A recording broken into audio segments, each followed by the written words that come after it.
Hello all you geeky people, welcome to my channel. My name is Avery Moore and today is the 4th of October or day 4 of Preptober. If you missed my previous Preptober videos about choosing a plot and a genre for your novel, then feel free to check those out first, but right now I am going to assume that you already have a plot and a genre in mind and dive right into the subject of today's video, which is choosing your novel's main character. First of all, let's head back to the NaNoWriMo website and see what advice they have to give about creating characters for your novel. Here we are back on the Nano Prep page, and right here you can see it says week 2, create unique characters.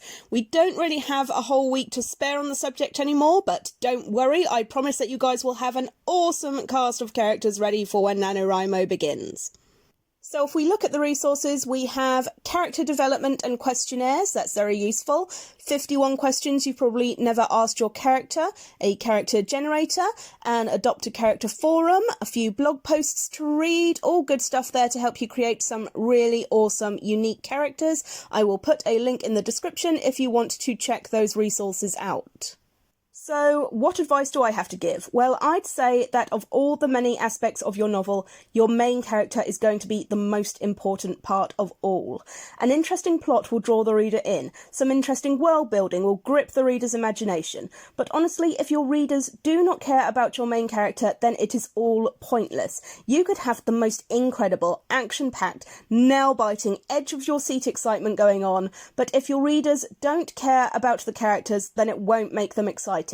Your protagonist could be gripping the edge of a cliff, hanging on for dear life, but if the reader isn't invested in them, then even a life or death situation will be boring because the reader genuinely won't care if your character lives or dies. Now, I want to point out here that I'm saying you need your readers to care about your main character. I did not say they need to love your main character. What's the difference? Well, have you ever had a character that you have deeply, madly, passionately hated? Probably. Now, let's say you got to a part of the story where that character dies in the most excruciating, horrific pain. Would that part of the story bore you? Would you think, nah, I don't like that character, I'm going to skip over this part of the novel, it's no fun for me?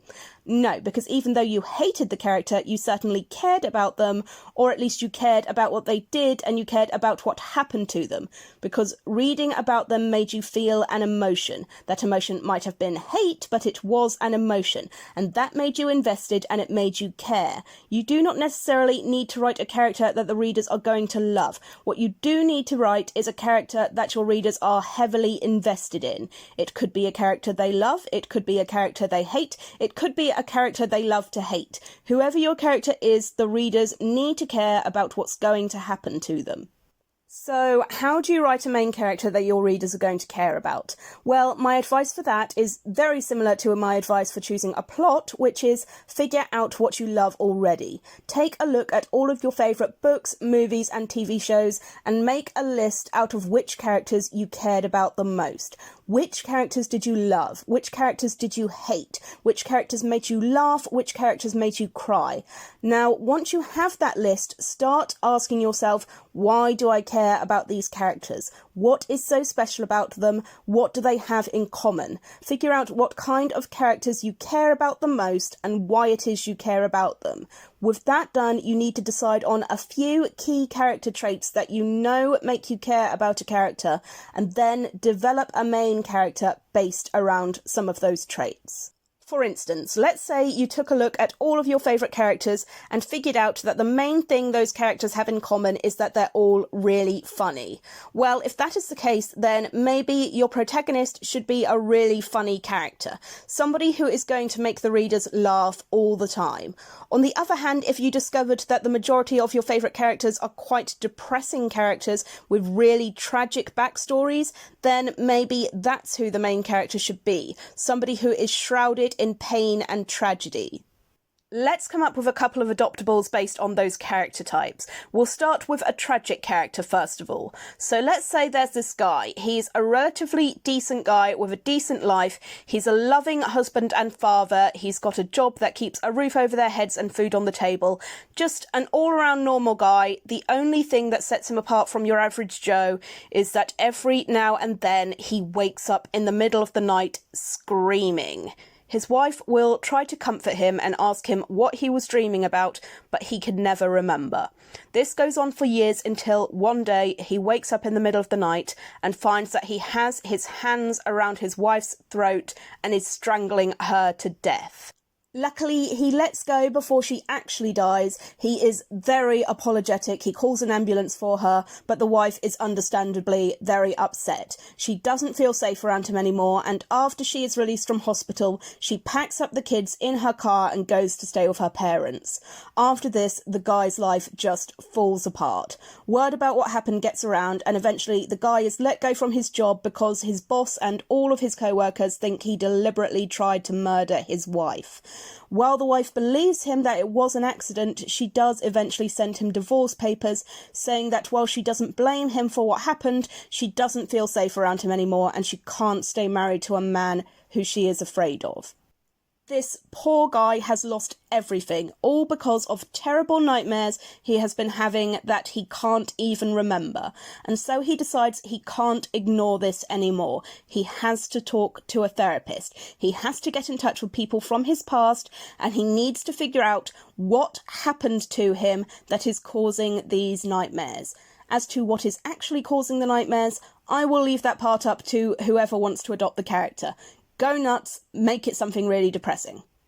Now let's make an adoptable funny character. So let's say there is a teenage girl who is extremely overweight. As a child, she was severely bullied for her weight. For years and years, she just stayed silent and took the abuse until one day she decided to fight back. Somebody yells some really generic insult at her like, "Hey, fatty bum bum," and our heroine hits back with, "I wouldn't insult people with that chin, love. You look like Quagmire had a baby with Lord Farquaad." And people start laughing, and the girl thinks, you know, this feels good. I like people laughing because of me instead of at me for a change. And pretty soon she becomes known in the school as a legendary roaster. Do not insult her unless you want to get seriously burned. There are many different kinds of amazing protagonists that you can write, but there is, of course, one golden rule when it comes to writing a protagonist or any character, which is the all-important give your character flaws. Nobody likes a Mary Sue. Perfect characters are not relatable because human beings are not perfect. Let's take Rey from Star Wars as an example. Rey has almost exclusively positive traits, and she is generally regarded as the poster child for what not to do when writing a protagonist for your story. Tony Soprano from The Sopranos, on the other hand, honestly just a really bad guy. He has way more negative traits than he has positive traits, and yet the few positive traits that he does have make him strangely lovable in spite of all his flaws. Now, I'm not saying that your character has to be a shitty person, but they do have to have some character flaws. Tony Stark, for example, he is a genius who flies around in an extremely powerful mech suit and generally fights on the side of good. But he is also extremely arrogant, and it's his arrogance that makes him likeable. Goku is overpowered to the point of it being ridiculous, but he is also pretty stupid, and his stupidity makes him kind of adorable. Katniss Everdeen is very tough and clever and resourceful, but she is also cynical and stubborn, cold and not really very nice. But like with other characters, it's her flaws that make her more relatable than her strengths do. So have a think about some of the flaws that your character can have. They could be greedy or angry or cripplingly shy. They could be a coward or an attention seeker. They could be a pathological liar or a kleptomaniac. They could be superficial or gullible, or transform into a flesh-eating tentacle monster at 3:30 every Tuesday morning. Flaws are different for every protagonist, but make sure your character has some. The last thing I want you to think about is, what are your character's goals and desires? Keep in mind the character's goals and desires are usually two very different things. For example, Frodo's goal in The Lord of the Rings was to take the Ring of Power to Mordor and throw it into Mount Doom, but his desire was to just stay in the Shire and have a nice, quiet, normal life. Your character's goals will be based around your novel's plot and what needs to happen in your novel. Your character's desires, on the other hand, will help to define who your character is as a person. Now, if you're unsure about what goals, desires and flaws to give your characters at the moment, don't worry, we are not setting anything in stone today. Over the next few days, we will be creating character sheets to give ourselves a more solid idea of who our characters are and fleshing out their personalities and backstories. But for today, your homework is make a list of all your favourite characters. Figure out what it is you love or hate about them. Create a protagonist that is based around some of those traits. And if you already have a protagonist in mind for your novel, then consider adding some of those traits to your protagonist to make both yourself and the reader care about them more.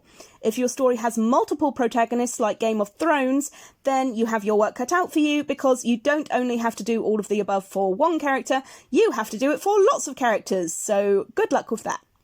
In my next video, I'm going to be talking about creating an awesome cast of side characters. Who are all the side characters and what is their relationship to the protagonist? What is it about the side characters that makes them interesting and makes the readers either love or hate them? And how many side characters is your novel going to have? How many does it need? But that's it from me for today, guys. I'm really looking forward to talking more about characters and character development with you. Characters really are the heart and soul of every story. Feel free to leave a comment letting me know a little bit about the main character in the novel that you're writing for NaNoWriMo. I would love to hear about them. For now, though, please don't forget to like the video and subscribe if you want to keep following my Preptober and NaNoWriMo vlogs. I hope I see you guys in the next video. Hey guys, Avery from the future back again. Once more, not a lot to say in this video, but for anybody who doesn't want to use the NaNoWriMo website, I will provide links to other websites where you can find advice on how to create unique and interesting characters. Hope these links are helpful, and I'll see you guys tomorrow.